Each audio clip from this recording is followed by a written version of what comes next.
African American Male Alliance, in partnership with Fellowship Missionary Baptist Church, Ironman, presents Just Me, just put down Justice another for All. level. It doesn't make me feel good inside. It makes me feel a little angry with myself because I feel like I'm supposed to do something to try to change it, but I don't know where to start. There's a lot of division in between the black races. Yeah. Why can't we just embrace our own culture? Why can't we be united? But not, oh, I'm light skin, oh, I'm dark skin, oh, light skin, act like that, oh, dark skin, act like that. But it's not just, we're black, we're brothers here. I wish we could do things like paint, do swimming, do golf, do filmmaking, do acting, do all these things and not be looked at as being more white. Like, I don't think football, basketball should be the only.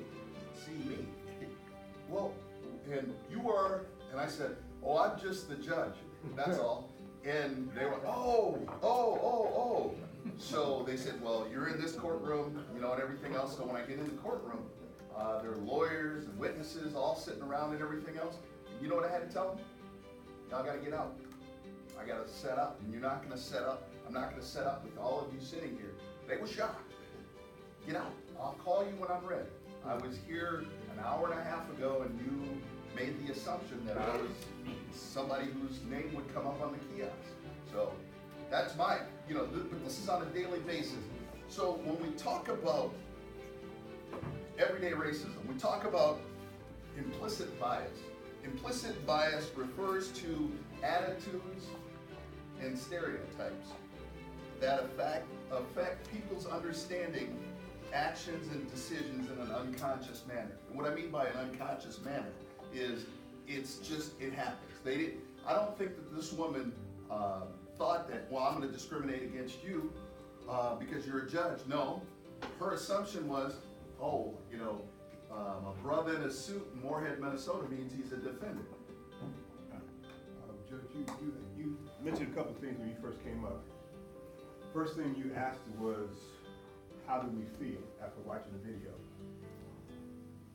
And the second thing you mentioned is your experience, and if I may, what I really would like to know is, after watching the video, how do we feel? And how do we navigate some of those feelings? Like you said that, at this point in your career, you're kind of past that. But the feeling is real, and I think in terms of being able to share that as black men, how to navigate that feeling, like that the boys expressed, that maybe some of you all might feel in those situations that you all were naming in your school setting, getting dissed in the lunchroom, having somebody assuming that you took something, or having kids, speak to you in a way that's disrespectful. I think we need to navigate those feelings and just have a moment to embrace those feelings and talk about that, so that it's not coming out sideways. Because when we bottle that stuff in, that's when it starts to hurt us, and it comes out sideways and hurting other people around us. So, if I may, I'll start. If you don't mind, I'll start with, how do I feel about watching that? It enrages me. Like, I feel, honestly, I feel like I want to hurt. Because that was my fault. I brought the speaker first time.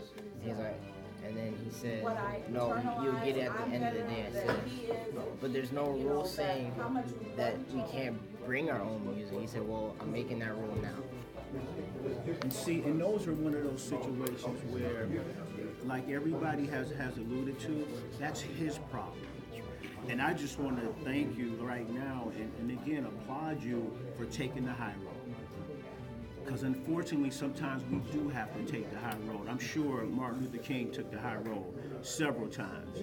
Malcolm X took the high road. Marcus Garvey took the high road. Even though we wanted to take out knives and guns and kill them, man, you know what, man, we gotta figure out how to make them see, man, all we want is the same thing you guys want, man. We just want to get an education. We want to get married and grow up. We want to love our grandparents and love people who look like us. So again, I just want to applaud you, man, and I want you to share that story with your friends. And that's the type of behavior that will plant seeds in them. Like, we can't do nothing. I don't know if you guys have ever seen the people at the counter back in the '60s. They got